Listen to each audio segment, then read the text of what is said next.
欢迎收看第1057期北京不静音。今天夹在两位亡国之君的中间有人说这位还没有亡国是吧？那就希望我一语成谶。这两天华语世界最大的新闻就是关于张幼霞基本上所有人都在聊这个事儿。我看了很多的分析有不同的角度。那其中热度最高、流量最大的就是说张幼霞谋反失败了，那么被习近平压制拿下。我认为先说结论我认为不可能，我认为张幼霞没有谋反那么一会儿说那么还有一个声音也很火热，就是说张幼霞是叛国涉嫌把中国的核机密泄露给美方。那这个消息源呢是从《华尔街日报》那位魏玲玲记者爆出来的。我觉得这个不是今天的主题因为这个说法我也不认可。但是关于魏玲玲、关于这个《华尔街日报》这些事情呢，我觉得下一期节目吧，我把它们加入到中共认知战人物录这个系列里去给大家详细分析。好，那么今天的主题我的看法是什么？其实很简单，就是张幼霞的存在阻挡了习近平要去治理这个国家或者改变这个现状的习近平的这个意志。那么有张幼霞存在在这里，他的这个意志就贯彻不下去所以必须要把你拿下。那么拿下呢，因为你是有资格的有各种的脉络的，那怎么能够让大家把嘴闭上快速的在这个中国的体制内部控制住这个局面呢？那就要去给你扣一个很重的帽子仅仅是这个贪污腐败是不够的，所以就会往外放风说你这个可能是叛国等等的，就是把大家嘴堵上，用很重的这个莫须有的罪名把你拿下。其实并不一定他们之间有多大的个人恩怨也绝对不是什么张幼霞试图谋反，我觉得不是我觉得就是习近平的个人意志，他要往下贯彻要去打台湾。那么我们就要由此就可以看到其实华语世界对于习近平有非常多的误读，就是有非常多的错误的刻板印象。那首先第一个刻板印象就是说他是一个昏君嘛，对吧？那也有人说崇祯是一个昏君一会儿我们都会给大家分析。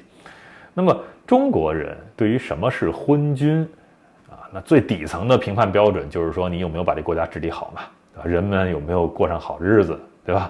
如果国家没治理好，人民生活水深火热，那这就一定是一个昏君。但是呢，我们也看到这一层比较深的分析很多中国人是不懂的。那么在过去中国的这个戏曲文化中对于什么样的是昏君呢？它有一个更浅显的表层的这种脸谱化的刻画方式其实是为了让这个底层民众能够这个快速的理解辨识什么样的人是昏君。那有一个很明显的标准，就是说他贪图女色是吧？这个贪图享乐有的时候不一定是女色，有时候他可能是一个奇怪的不应该有的爱好比如说喜欢画画或者喜欢做木工这个都不是中国古代的明君该有的特征。那么第二个很重要的这个脸谱化刻画的方式就是说这个人懒政就是不上朝不批奏折心思都不在这个治理国家，不在这个朝堂之上，那这就是昏君。但是恰恰相反，崇祯和习近平都不是懒政的样子，他们相当勤奋。崇祯大家没有什么可质疑的，对吧？就是上朝他完全都几乎不理女色，是不是？然后非常勤奋的在治理这个国家。那其实习近平跟他是一样的。有的人很讨厌他，所以就是总是把他刻画成是一个很蠢的一个猪的造型，一个包子，小学生，文化程度不高，天天就喝茅台，什么都不懂就只会指点一些方向。这就是华语世界对习近平的一个刻画。但我觉得其实并不准确，对吧？为什么因为还有一个词儿是吧，说他是烂尾地，是不是？我觉得他的文化水平不高，受教育程度不高，经常念错别字，这是事实，但不代表他是一个傻子。也不代表他懒政。什么叫烂尾地？你做一个事情没做好，烂尾了。但如果他只做过一件事儿，你很难给他扣这个帽子，对不对？因为你不知道他做第二件事儿会不会也烂尾。恰恰因为他做的事情足够多，烂尾的比例足够大，所以他才会得这么一个title，对不对？那他做的事情足够多，你就可以看到这个人不是懒政啊，他相当勤奋，相当勤奋。那这个很有意思的一个事情啊，就是说一个笨蛋啊，并不可怕，对吧？但是一个勤奋的笨蛋啊，做很多事儿的一个笨蛋，那他就是要把很多事儿都做坏，这就有点可怕了。那么还有一层，一个勤奋的笨蛋，但是他还拥有无限的权利。你想想中国，我们都说集中力量办大事啊，中国这种非民主的体制啊，这个集权的甚至偏独裁的这样的一种性质，它可以让事情办得很快，比那些民主国家的决策和执行上，对不对？那它是一个高执行力，但是呢，它又是一个低认知程度，他的世界观，对吧？他的理解现实的能力。那一个高执行力加上一个低认知程度加在一起，这就会造成一个文明级的灾难，就是这个灾难有可能会毁灭一个文明的。那这恰恰是目前中国的一个情况，他越勤奋，他做的越多，他越错，这个国家越完蛋。这两位都是一样的啊！你看崇祯当时是什么样子？他没有意识到大明的结构性问题啊，他也是抓这个腐败，是不是啊？一个一个这个贪官去杀，他没有认为这是一个结构性问题。为什么那么多官员去这个贪腐呢？这是结构问题，不是那一个一个人的人品问题。但是他把这个视为是一个道德问题，就是你够不够对我崇祯这个忠心，你够不够对这个国家忠诚？他是这么看这个问题的。你腐败啊，那你就是不够忠诚，那你非忠即奸，所以我要除掉你。他是用这个方式在理解这个世界，但其实不是，你得解决那个结构性的问题、制度性的问题，你才能把这个腐败去杜绝，你才能让这个国家去所谓的救大明啊。崇祯特别想救大明，但他失败了。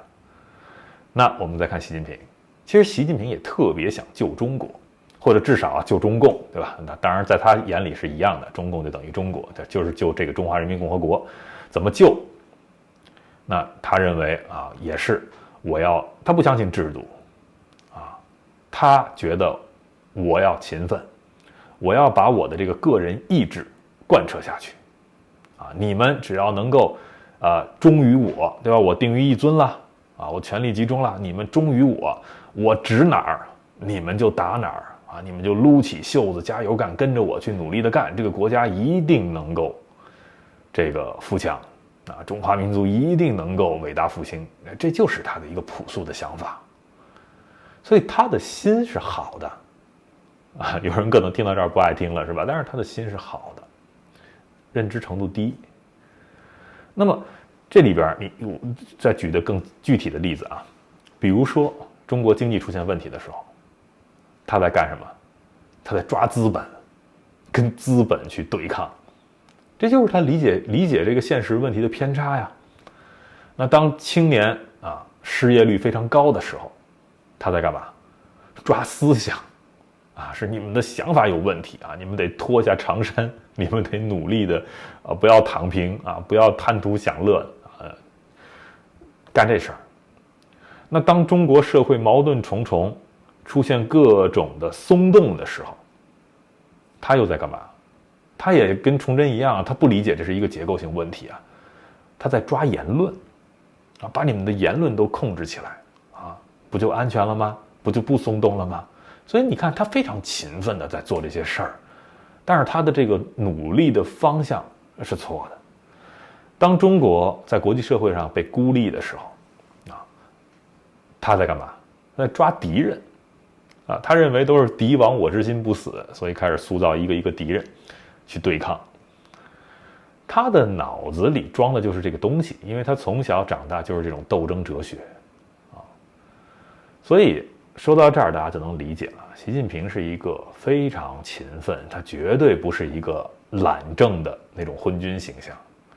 那当他非常勤奋的时候，他就要做很多的事情，他认为自己必须要不停的做，不停的做才能救中国。这些事情一个接一个，一个接一个，他要亲自部署，亲自指挥。你中间有任何的反对意见或者执行不力的，他都要撤换掉。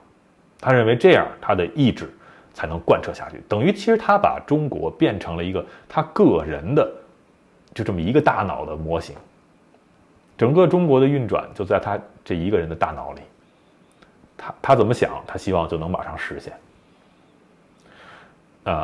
张又侠其实问题就在这里，我相信他们在如何打台湾、什么时候动手等等很多的细节方面是有分歧的。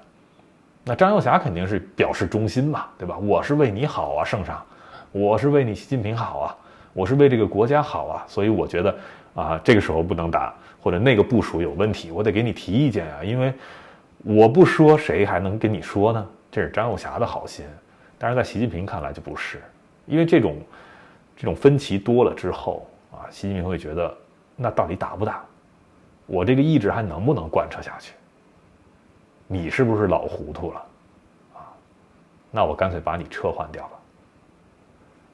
因为也有很多人会去向他提相反的意见呀，大家都看到这是机会，我可以就所谓的进谗言呀，是不是你重用我吧，我替你打台湾，你说什么我就打什么，我可以完全执行，我们肯定能赢，会有很多这方面的声音去灌输到他的脑子里，所以撤换掉张又侠是一种必然。那当然了，为了流量，大家可以去各种的说故事，对吧？张又侠是叛徒啦，或者说张又侠要什么谋反政变啦，这就是流量就是这么玩的，对吧？那当然我不能这么说所以这就是我的看法对于张又侠。那么也没什么可说的，这就是一个不可改变的事情没有人能改变习近平70多岁，大权在握，还能听进什么样的一个声音能改变他这个顽固的自我呢？没有，就跟当年也没有人能改变崇祯是一样的。崇祯最后吊死自己的时候说的什么话？他说：“朕非亡国之君，臣皆亡国之臣。”他还是没有认识到是他自己的问题，对吧？我没问题我这么勤奋，我有什么问题？我一心为了大明。我都不贪图女色，我都不贪图享乐，我都不多睡几个小时，我努力的批奏折，上早朝，我为了什么？我有什么错？错全在你们当臣子的，你们没有执行好我的意志，你们有太多的个人的私欲，你们贪腐，全是你们的问题。所以对他来说，他也是这么想的。我习近平有什么错？对不对？功成不必在我，我都把自我都抛弃了，我全奉献给这个国家这个党了，我有什么错？所以到他的最终成亡国之君，我不知道他最终命运会怎么样但也许在他生命的最后一刻，他的认知程度跟崇祯可能也是一样的错全错在你们这些贪腐问题你们这些这一届人民不行不够这个众志成城，不够万众一心所以中华民族没有伟大复兴错不在我。所以那今天就聊这么多我们其实看到了一个勤奋型的亡国者最终的命运其实已经写定了。那么被他绑架在这个命运车轮上的这个中国以及中国人们，你现在也没得选你就是碰上了这么一个非要折腾的非要体现个人价值、实现个人野心，以及有一个对这个现实没有正确的认知，他完全是一个这种理想主义色彩的现实改变者他认为他凭他自己的意志就可以改变中国甚至整个世界的这个格局100年未有之大变局的这么一个人，那就受着吧，我们就奔向那个结局，大家就都知道了。感谢收看、订阅、分享。